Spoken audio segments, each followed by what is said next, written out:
Hello बच्चों, कैसे हो? हम आशा करते हैं आप सभी अच्छे होंगे, मस्त होंगे एकदम। और आप सभी के एग्जाम हो गए होंगे। और एग्जाम होने के बाद में आप सभी के दिमाग में यह डाउट रहता होगा कि हम पास कितने नंबर पर होंगे। तो आप सभी के डाउट हम क्लियर करेंगे कि आप टेंथ में कितने नंबर पर पास होंगे और ट्वेल्थ में कितने नंबर पर पास होंगे। तो चलिए चलते हैं फिर व्हाइट बोर्ड पर। पहले बात करेंगे हम टेंथ के बारे में। टेंथ में हम कितने नंबर पर पास होंगे। तो टेंथ क्लास में हमारे 6 विषय होते हैं।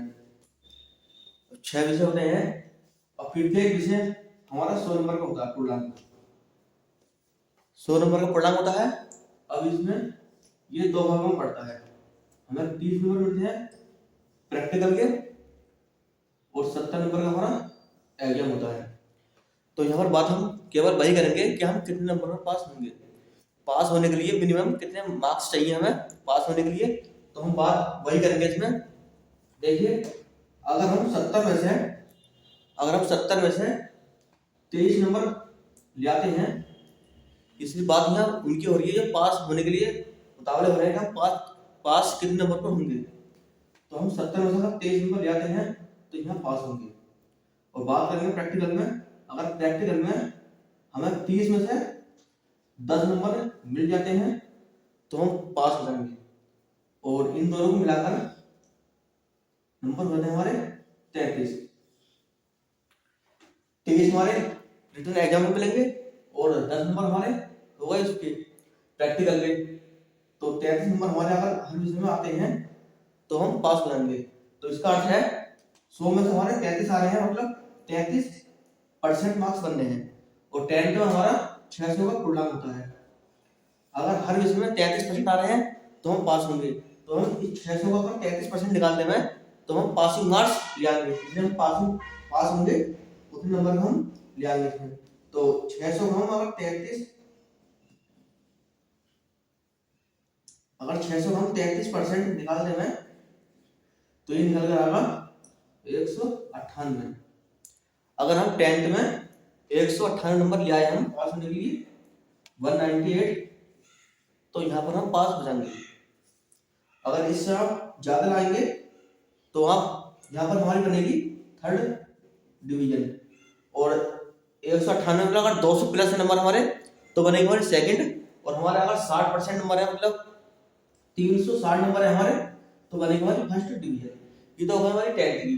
टेंथ में अगर हमारे 198 नंबर है हमारे तो हम पास हो जाएंगे इसमें। अब बात करेंगे ट्वेल्थ की। तो ट्वेल्थ के बारे में हम बात करते हैं अभी। चलिए, ट्वेल्थ करने के बाद तो हम आते हैं ट्वेल्थ पर। ट्वेल्थ में हमारे 5 विषय होते हैं। अब ट्वेल्थ में ये 2 पोर्शन में पड़ता है। कुछ तो हमारे होते हैं प्रैक्टिकल सब्जेक्ट और कुछ होते हैं जिसमें प्रैक्टिकल हमारे होते नहीं है। जिसमें प्रैक्टिकल नहीं होता है वो तो होता है हमारा 100 नंबर का। और जिसमें प्रैक्टिकल होता है वो भी होता है हमारा 100 नंबर का पेपर। अब यहाँ पर हमें कितने मार्क्स चाहिए और यहाँ कितने मार्क्स चाहिए। तो देखिए, इसमें ये भी 2 भाग में टूटेगा। 70 नंबर का हमारा एग्जाम होगा और 30 नंबर हमारे मिलेंगे प्रैक्टिकल में। बात कर रहे हैं ट्वेल्थ की, इसमें हम पासिंग मार्क्स निकालेंगे कितने बार पास होंगे। अगर इस 70 में से हमारे पास 23 नंबर हमने कर लिए, 23 नंबर का पेपर कर दिया हमने, और इस प्रैक्टिकल में 30 है, 30 नंबर का प्रैक्टिकल है, यहाँ पर हमें 10 नंबर मिल गए और यहाँ पर हमें 33 मार्क्स आ गए हमारे। तो 12th में हम यहाँ पास हो जाएंगे। पास होने का कंडीशन है। और बात कर रहे हैं ऐसे सब्जेक्ट जहाँ पर प्रैक्टिकल नहीं है तो उसमें हमें चाहिए 33%। मतलब 10th में भी हमें चाहिए 33% और 12th में भी हर विषय में 33%। 33% पर हम पास हो जाएंगे। तो इसमें 5 सब्जेक्ट होते हैं, प्रत्येक का 100 मार्क्स होते हैं। तो ये 500 नंबर का पूर्णांक होता है इसका। और 12th में होता है 600 नंबर पूर्णांक।